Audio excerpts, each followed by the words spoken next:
오늘은 저와 여러분이 다니엘서 1장 8절에서 17절 말씀으로 그럼에도 불구하고 라는 제목으로 은혜를 나누고자 합니다. 여러분, 하나님을 대적하고 기독교의 적대적인 문화의 땅에서 어쩔 수 없이 우리가 발을 딛고 살아가야 한다면 우리의 마음이 하나님을 향하고 우리의 생각이 하나님의 말씀에 흠뻑 젖어 있는 것이 정말 우리의 신앙생활에서 중요합니다. 사도 바울은 초기 그리스도인들에게 이렇게 말합니다.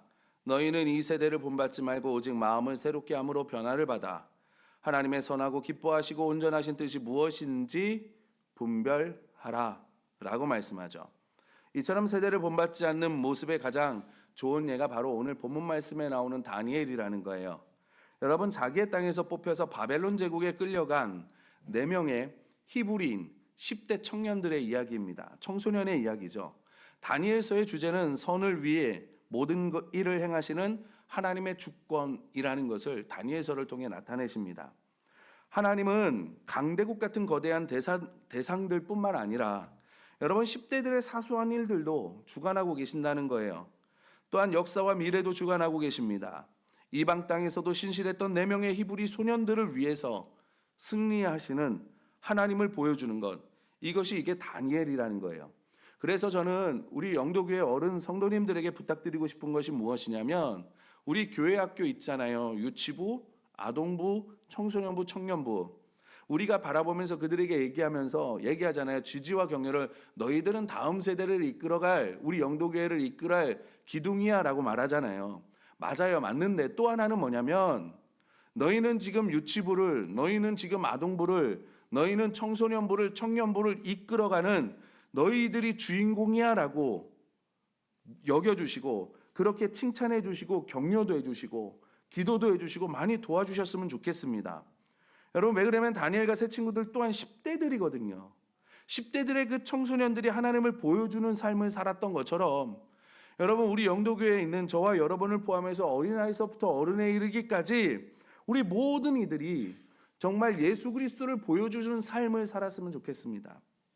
그래서 우리는 다니엘과 새 친구의 용기와 신실함에 감동하게 될 것이고, 하나님의 택한 백성으로서 나의 정체성을 올곧게 지켰으며 하나님을 향한 믿음을 행동으로 기꺼이 보여주었고, 또 포로 생활 중에도 하나님의 능력과 선하심을 증거했던 모습들을 우리는 살펴볼 겁니다.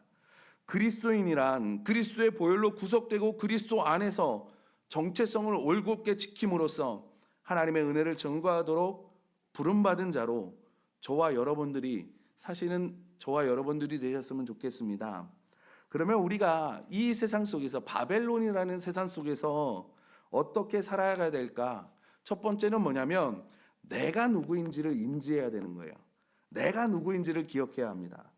여러분, 이런 상황 가운데 역사하시는 하나님의 손길을 우리가 인지해야 되는 거예요. 하나님은 우리를 힘든 곳으로 보내서 열방의 주님의 이름을 전하게 하실 수 있습니다.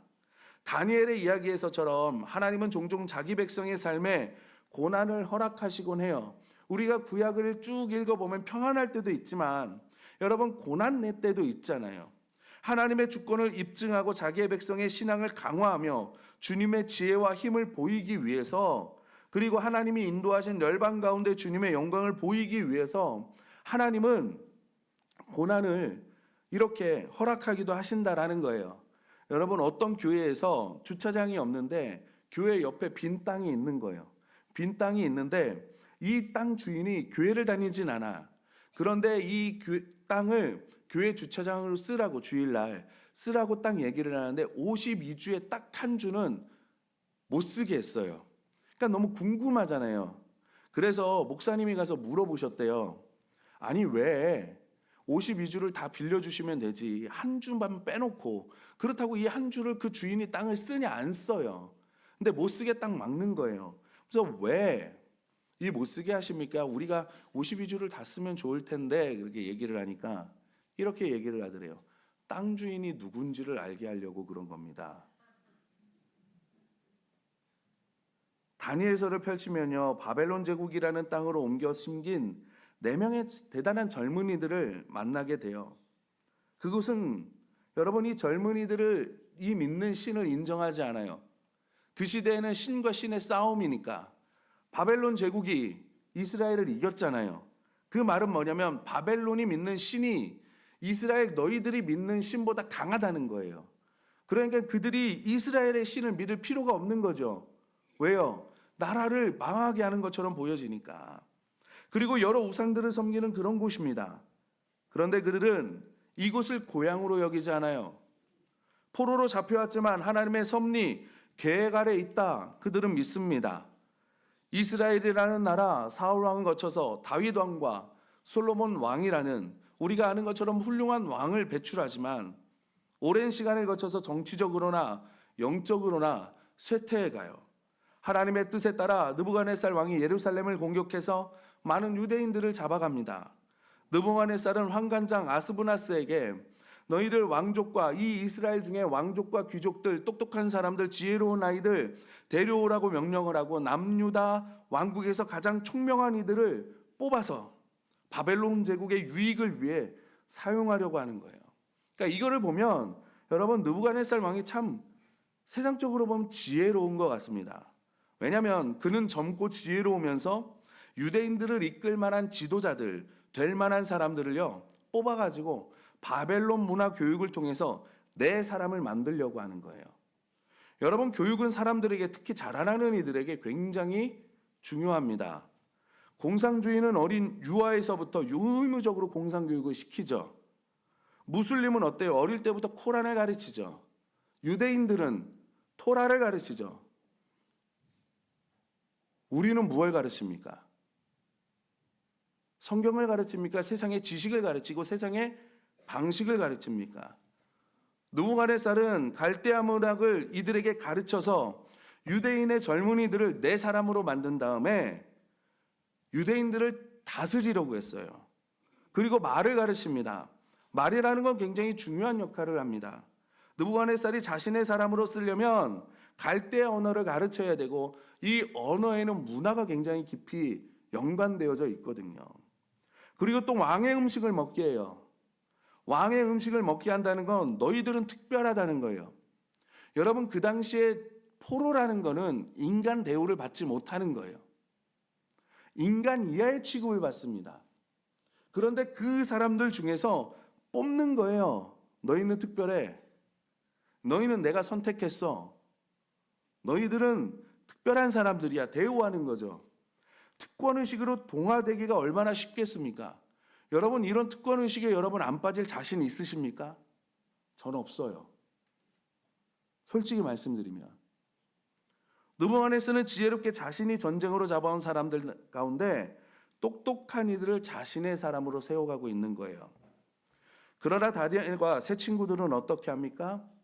바벨론 내 교육과 문화, 말, 관습 이 모든 것을 배웠고 왕의 환대를 받았지만 그들은 자신들이 누구인 줄을 안다라는 거예요. 정체성을 가지고 있었다는 겁니다. 여러분 우리도 그래요. 말씀에 순종하면 세상 사람들에게 뒤처지고 여러분 우리가 말씀을 따라가면 세상에서 살아남기 힘들다고 우리 자녀들에게 이야기하시죠. 여러분 말씀이 세상 한문보다 못합니까? 말씀이 세상의 기준보다 낫습니까? 어쩌면 우리는 세상에 속고 있는 거가 아닌지 모릅니다. 세상의 속삭임에 이 느부갓네살의 왕의 이야기에 우리는 속아서 우리의 정체성을 그냥 내어주고 있는 건지 몰라요. 우리가 온전한 정체성을 가지고 있지 않으면 우리는 세상 속에 살아가면서 하나님의 뜻을 이루는 것이 아니라 세상을 쫓아가기에 급급한 사람으로 바뀌게 돼요. 그러면 어떻게 되냐면 하나님과의 관계가 흐트러지게 됩니다. 우리가 알아야 할 건 여러분 지금 다니엘과 새 친구 물론 하나님과의 관계가 그 나라가 흐트러졌기 때문에 바벨론으로 가 있는 거지만 그게 이스라엘을 하나님께서 버리셨다는 이야기는 아닙니다. 얼핏 보기에는 하나님의 백성이 침략을 받아서 포로로 붙잡혀 간 거지만 그렇게 해서 안 좋게 생각할 수 있어요. 그러나 우리가 말씀을 돌아보면 하나님은 이스라엘 백성들을 보호하고 구별하시기 위해서 바벨론으로 그들을 구별하여 보내신 겁니다. 하나님의 백성이 이제 대적의 땅에 주님의 빛을 비추며 살아갈 수 있게 보내신 거라고요. 우상이 가득한 그 땅에서 에스겔서는 뭐라 그래요? 하나님의 군대를 그 땅에 심어 놓은 거예요.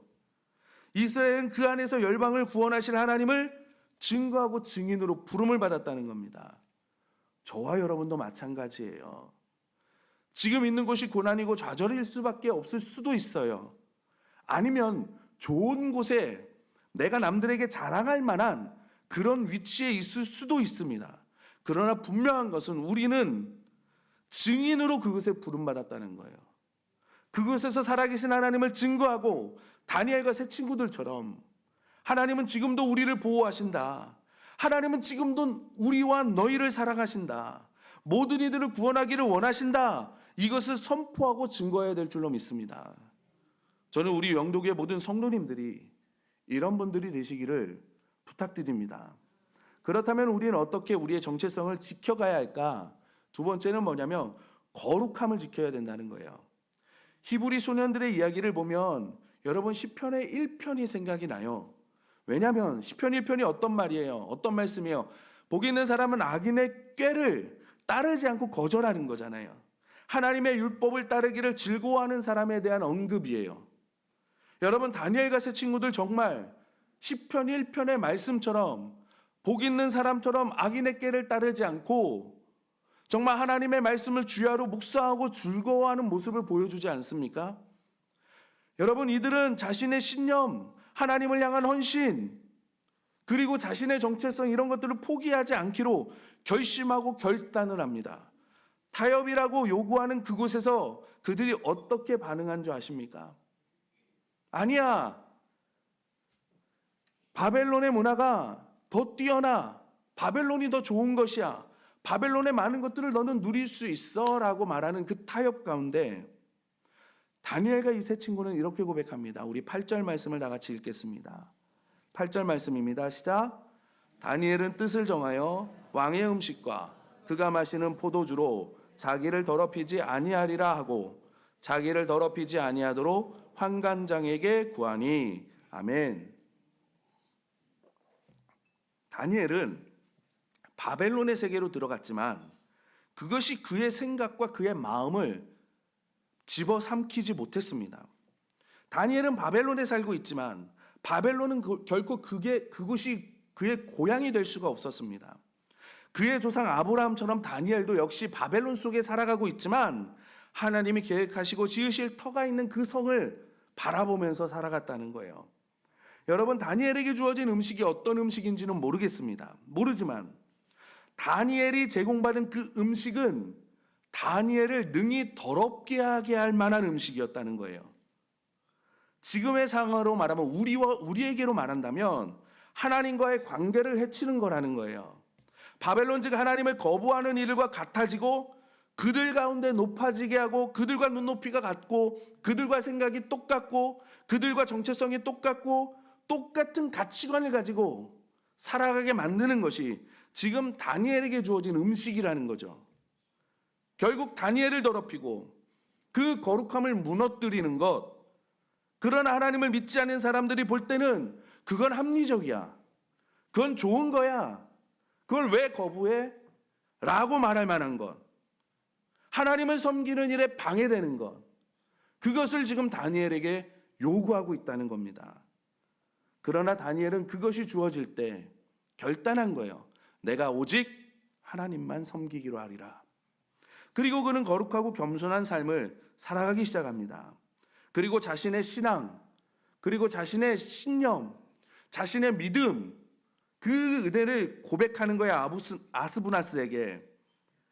하나님은 다니엘로 하여금 환관장에게 그래서 은혜와 긍휼을 입게 하십니다. 여러분, 우리가 믿음으로 살면 불이익을 당하고 안 될 거고 힘들 것 같죠. 그래요. 어느 정도는 그런 것들이 있을 수 있어요. 그러나 결국에는 하나님께서 은혜와 긍휼을 입게 하십니다. 여러분 다니엘만 그런 게 아니라 요셉을 보세요. 노예로 팔려가잖아요. 노예는 주인의 재물이면 재산. 이거는 사람으로 보지도 않아요. 주인이 죽이고 싶으면 죽이는 거예요.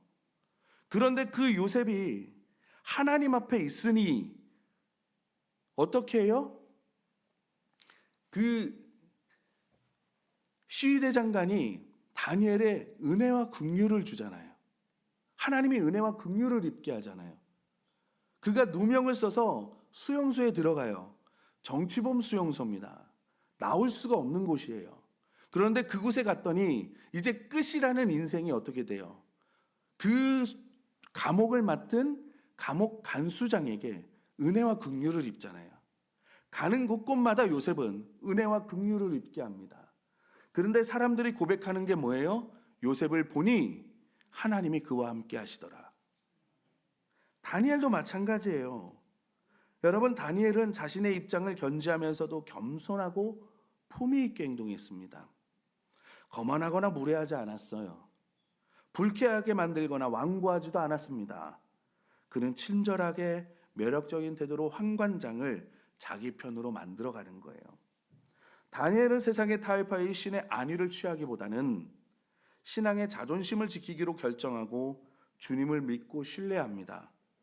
다니엘과 세 친구는 아스브나스에게 우리가 열흘 동안 채식을 하겠습니다 라고 말해요. 그러니까 이 환관장은 말하죠. 안 된다. 그러면 너희 얼굴이 상한다. 왕이 그걸 보면 날 죽일 거야. 안 돼 라고 말하니까 다니엘이 뭐라고 말합니까? 그럼 우리가 열흘 동안만 먹겠습니다. 그리고 우리의 얼굴이 상하면 그때부터는 우리가 왕이 주는 음식을 먹겠습니다. 그러나 우리가 열흘 후에도 우리의 모습이 좋으면 우리가 계속 채식으로 먹겠습니다. 고백하잖아요. 이야기하잖아요. 그러니까 환관장이 듣고 그래 그렇게 해 라고 말합니다. 여러분, 척수인들 목사님은 이 사건에 대해서 이렇게 말해요.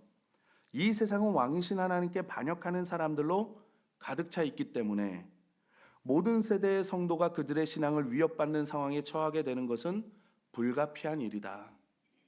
부모인 우리는 자녀들에게 하나님의 진리를 가르치고 동시에 온전한 행실의 본을 보여서 그러한 상황에 대비할 수 있게 해야 합니다. 그리고 그리스도인인 우리는 모든 세상 방식으로 살아가도록 유혹하는 것에 신경 쓰지 말고 하나님의 방식대로 살아가는데 전념해야 합니다. 다니엘과 세 친구는 거룩함을 쫓느라 겪는 위험을 하나님께서 알아주시리라 믿었습니다. 어떤 상황에서도 하나님께 신실하겠다는 뜻이 그들 마음에 자리 잡았고 그들은 그 믿음대로 고백하고 그 믿음대로 행하였습니다. 여러분, 그 결과가 무엇인지 17절 말씀을 우리 다 같이 한번 읽어보겠습니다. 17절 말씀입니다. 시작. 하나님이 이 네 소년에게 학문을 주시고 모든 서적을 깨닫게 하시고 지혜를 주셨으니 다니엘은 또 모든 환상과 꿈을 깨달아 알더라. 아멘. 하나님께서 학문을 주시고 모든 서적을 깨닫게 해주시는 겁니다. 이건 하나님께서 해주셔야 되는 거예요. 모든 환상과 꿈을 깨달아 알게 해주셨어요. 그리고 20절에는 뭐냐면 왕이 그들에게 모든 일을 묻는 중에 그 지혜와 총명이 온 나라 박수와 술객보다 10배나 나온 줄을 알았다고 말합니다. 그러니까 여러분, 이 네 사람만 교육시켰겠습니까? 수많은 사람들을 교육시켰을 거 아니에요. 그 사람들을 불러가지고 이야기를 하는 중에 이 네 사람이 눈에 딱 띄었다는 거예요. 느부갓네살 왕의 그 지혜와 총명이 그 동년배들보다 아니라 지금 이 나라의 박수와 술객, 그러니까 지금 이 나라의 그 누구보다도 10배나 10배나 뛰어난 것을 발견했다는 겁니다. 여러분, 이걸 하나님이 해주셔야 되는 거예요. 우리가 하나님의 말씀에 결단하고 행할 때 주어지는 은혜인 줄 믿습니다. 다니엘과 세 친구가 이 지혜와 총명을 통해서 이제 하나님의 은혜와 능력을 증거하는 거예요. 그래서 우리가 이 땅을 살아가며 세 번째로 뭐냐면 우리가 거룩함을 지켜서 하나님의 은혜를 증거해야 된다는 겁니다. 세상과 버타지 않고 거룩함을 지킨 다니엘과 세 친구에게 하나님께서는 학문을 주시고 모든 서적을 깨닫게 하시고 모든 지혜를 주셔요. 느부갓네살과 이들의 교육을 담당하던 사람들은 자신들이 지금까지 이룬 성과, 내가 잘 가르쳐서 그렇지, 내가 이들을 잘 훈련시켜서 그렇지 막 그러면서 기뻐했겠지만 다니엘과 세 친구는 자신의 능력과 지혜가 어디에서 오는지를 알았다는 겁니다. 자신들이 성공할 수 있었던 근거가 어디에 있는지 알았다는 거예요. 하나님은 모든 환상과 꿈을 깨달아 알 수 있는 능력을 다니엘에게 주시면서 그에게 영적인 복까지도 주십니다. 여러분, 3년여의 교육과정이 끝나자 환관장이 4명의 히브리 청소년들을 느부갓네살 앞으로 데려갔습니다. 그들의 지혜와 총명을 본 왕은 중요한 관직을 내려서 왕궁에서 일을 하게 하는 거예요. 여러분, 이후로 다니엘은 70여 년간 영향력 있는 자리에서 봉사합니다. 왕권이 바뀌어도, 왕조가 바뀌어도, 나라가 바뀌어도 그는 그 자리에서 있어요. 그의 성실성과 타협하지 않는 성품은 결국엔 광범위한 결과를 드러냅니다. 하나님이 다니엘에게 부여하신 그 영향력은 정말 여러 가지 성과를 이루어내요. 고레스는요, 조서를 내려서 이스라엘 백성을 가나안 땅으로 돌려보내고요, 귀환을 보내고 느헤미야의 감독하에 예루살렘 성벽을 재건하게 하시고 이스라엘 나라가 다시 세워지게 합니다. 궁극적으로는 동방박사들이 베들레헴에서 태어난 왕에게 왕관을 씌우는 일까지 이어져요. 여러분, 유다는 굉장히 위기에 서 있습니다. 왕이 포로로 끌려가고 그 나라의 미래의 희망이 젊은이들은 속국에 끌려가고 그 나라를 이끌어가야 될 젊은이들은 뽑혀서 그 나라 바벨론 사람이 되게 하기 위해서 훈련을 받는 거예요. 기가 막힌 위기죠. 우리의 삶도 이러한 형편일 수 있다는 거예요. 우리는 위기에서 희망과 소망보다 낭만과 좌절을 따라가기 쉽습니다. 인생을 살다 보면 그 누구도 예외 없이 위기를 겪어요. 나는 위기를 겪지 않습니다라고 말할 수 있는 사람 아무도 없습니다. 그러나 만약 위기 때마다 절망하고 여러분 낭망한다면 그 위기 때 우리가 세상과 타협하고 바벨론과 타협해서 바벨론 문화를 즐기고 바벨론이 주는 것을 배불리 먹고 만끽하면서 봐라 나는 성공했지, 봐라 나는 잘됐지, 너희들도 나처럼 하면 돼 라고 말한다면 세상 사람들이 그리스도인 우리를 볼 때 우리가 하나님의 자녀인 것을 어떻게 알겠느냐는 거예요. 어떻게 우리가 하나님의 자녀인 것을 바벨론 속에서 여러분 증거하고 나타내시겠습니까? 이 바벨론과 같은 이 세상에서 내가 하나님의 자녀이고 내가 증인임을, 내가 예수님의 제자임을 무엇으로 증명할 수 있겠습니까? 그렇다고 어떤 위기에 서 있든지 두려워하지 말고 염려하지 마시기 바랍니다. 두려워하거나 염려할 필요 없습니다. 왜냐하면 성장과 성숙을 위해서는 이 고난이 우리에게 필요하기 때문에 그래요. 금도 풀무불에 들어가야 정금으로 나오는 겁니다. 여러분, 오늘 시대에는, 우리 시대는 극희혼돈의 시대예요. 좋은 것도 나쁜 것도 없어요. 할 것, 못 할 것 구별이 없습니다. 갈 곳, 못 갈 곳이 없어요. 먹을 것, 안 먹을 것이 없어요. 여러분, 이런 시대에 우리가 살아가고 있는 거예요. 그래서 그냥 내가 옳은 거예요. 내가 하면 옳은 거고 내가 싫으면 그런 거예요. 이게 우리에게는 위기일 수 있다는 겁니다. 우리는 믿음을 가지고 새롭게 살아야 하는 줄로 믿습니다. 신앙의 기초를 우리는 점검해 봐야 돼요. 바벨론에서의 출세, 바벨론에서의 성공, 바벨론과의 영광, 여러분 이것이 내 자랑이십니까? 내 자녀가 바벨론에서 성공하면 그것이 자랑이 되십니까?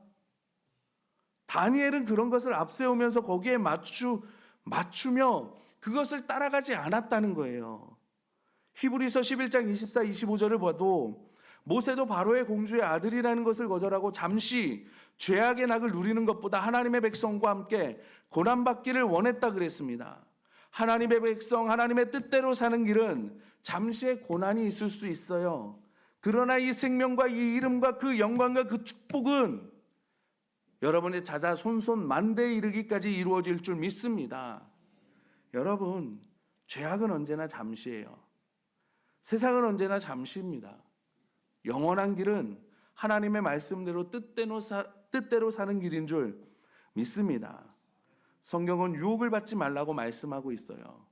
여러분, 그렇다고 바벨론에서 다니엘이 잘못된 거 아니잖아요. 이인자가 된 게 잘못된 겁니까? 아니에요. 하나님이 세워주실 때는 그게 복이라는 거죠. 그를 쫓아갈 때에는 유혹에 넘어진다는 거예요. 그래서 우리가 기본이 중요한 겁니다. 여러분, 인물만 좋아서 되는 것도 아니고 잘 살기만 되는 것도 아니고 내가 많이 배웠다는 것만으로도 되는 게 아니고 여러분, 이걸로 아무리 많이 쌓아봐야 예수님이 말씀처럼 모래 위에 집을 지은 것처럼 비가 오고 태풍이 불면 무너지는 허망한 것인 거예요. 하나님을 믿는 믿음 위에 하나님만이 나의 소망이요 예수 그리스도만이 나의 구주요 그가 나와 함께 하시면 두려움이 없습니다. 이 다니엘의 고백처럼 우리가 가야 되는 줄 믿습니다. 그래서 우리에게 필요한 게 뭐냐면 회개라는 거예요. 내가 혹여 바벨론의 것을 좋아해서 내가 하나님 것을 버리고 타협해가지고 바벨론의 것을 붙잡고 있는 것이 있습니까? 여러분, 회개하면 돼요. 기도하면 돼요. 하나님이 다 용서해 주시고 이제는 그러지 않은 것처럼 우리를 다시 시작하게 해 주실 줄 믿습니다. 하나님께서 정말 우리를 회복시켜 주시고 우리의 가정을 회복시켜 주시고 우리의 직장 사업 일터를 회복시켜 주실 줄 믿습니다. 우리가 그분 앞에 기도하면 그분은 긍휼히 여기셔서 우리를 회복해 주시는, 다시 우리를 세워 주시는 놀라운 은혜를 누릴 줄 믿습니다. 그래서 정말 우리가 정체성을 회복하시고 우리가 거룩함을 지키고 혹여 내가 타협한 것이 있다면 하나님 앞에 회개하시고 내가 하나님의 은혜를 증거하고 다니엘처럼 살아계신 하나님을 증거하며 나아가면 하나님께서 여러분에게 잘하였다, 착하고 충성된 종아, 너로 말미암아 내 가정이 살았어, 너로 말미암아 그 사업이 살았어, 너로 말미암아 그 직장이 산 거야, 너로 말미암아 네 나라가 산 거야, 이런 놀라운 칭찬이 있는 저와 여러분도 우리 영도교회가 되기를 주님의 이름으로 축원합니다.